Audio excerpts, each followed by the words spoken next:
So a few days ago, my buddy Rick Bailey, that tree-looking mofo, he texted me and he said, "Yo, I want to send you a mug. What's your address?" I said, "Are you sure?" He's like, "Yeah, you've been one of my longtime supporters. So I want to give something to you." How's this open, Rick? That doesn't work. Guess I gotta slice it right here.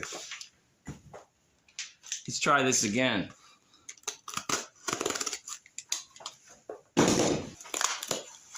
There we go. So my boy, good old Rick Bailey, he sent me one of his new mugs. So Rick, I just want to thank you.